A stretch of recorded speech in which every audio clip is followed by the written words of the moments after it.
26/11/2008 की वो काली रात शायद आज भी आपके जेहन से उतर पाई हो।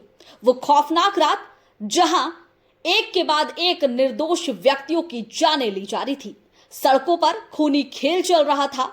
समुद्र की लहरें लाल गोते लगा रही थी और एक नहीं दो नहीं बल्कि 150 निर्दोष लोगों की उस रात मौत हुई थी। आज एक बार फिर से 26/11 को याद किया जा रहा है। वजह यह नहीं है कि आज की तारीख 26/11 है, बल्कि वजह यह है इसका मास्टरमाइंड तहव्वूर राणा भारत आ चुका है। बल्कि वो चलकर नहीं आया है, अमेरिका से उसे लाया गया है और इसकी कवायद भारत सरकार बहुत पहले से ही शुरू कर दी गई थी। अमेरिका में की जेल में तहव्वूर राणा बंद था, पिछले 8 सालों से बंद था और भारत सरकार लगातार अमेरिका से रिक्वेस्ट कर रही थी और बाकायदे कोर्ट में केस भी चला। कई साक्ष्य दिए गए और इस साक्ष्य के आधार पर ही अमेरिका सरकार ने अब प्रत्यर्पण का आदेश दे दिया था, जिसके बाद कल से ही उसे भारत लाने की कवायद शुरू हो गई थी और आज वो भारत पहुंच चुका है। इसके बाद नेशनल इन्वेस्टिगेशन एजेंसी उसे अपने हिरासत में लेकर पूछताछ करेगी और ये जानने की कोशिश करेगी कहीं पाकिस्तानी सेना से उसका कनेक्शन तो नहीं है, क्योंकि माना जा रहा है कि कहीं ना कहीं 26/11 हमले में पाकिस्तानी सेना का कनेक्शन है और यही जानने की कोशिश की जाएगी। इसे लेकर कहीं ना कहीं अब राजनीतिक बयानबाजी भी शुरू हो गई है। एक तरफ कांग्रेस है जो कि यह कह रही है कि सिर्फ तहव्वूर राणा को भारत लाने से क्या होगा, आप दाऊद इब्राहिम को भी भारत लाइए, आप डेविड हेडली को भी भारत लाइए। डेविड हेडली से कनेक्शन क्या है? दरअसल माना जा रहा है कि डेविड हेडली ही वही मुख्य आरोपी है जो कि मुंबई हमले के लिए रेकी करता था।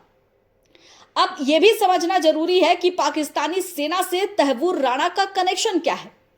दरअसल तहव्वूर राणा पाकिस्तानी सेना में डॉक्टर था और हर एक जगह पे वो आतंकियों को सेट करता था, इमिग्रेशन चलाता था।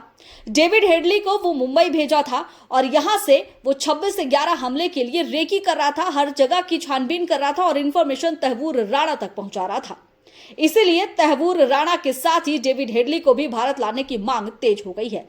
कांग्रेस कह रही है कि कहीं ना कहीं क्रेडिट लेने की होड़ में बीजेपी ये सब कह रही है। दूसरी तरफ बीजेपी है जो ये कह रही है कि हमारी सरकार ये ऐसी नहीं है जो कि अजमल कसाब जो मुख्य आरोपी रहा है उसे बिरयानी खिलाया जाए। खैर, आरोप प्रत्यारोप का तो दौर शुरू है, लेकिन इसी बीच एक बड़ी खबर यह भी है कि बराक ओबामा ने अपनी किताब में साफ साफ लिखा है कि तत्कालीन सरकार, मनमोहन सरकार पाकिस्तान के खिलाफ एक्शन इसलिए नहीं ले पाई कि उसे डर था कहीं विपक्षी पार्टी स्ट्रांग ना हो जाए, क्योंकि इसे लेकर कहीं ना कहीं भारत में हिंदू मुस्लिम में फूट पड़ेगी और इसका फायदा बीजेपी सरकार को होगा। इसलिए उस दौरान पाकिस्तान पर एयर स्ट्राइक नहीं किया गया, पाकिस्तान पर हमला नहीं किया गया, पाकिस्तान को मुंह तोड़ जवाब नहीं दिया गया।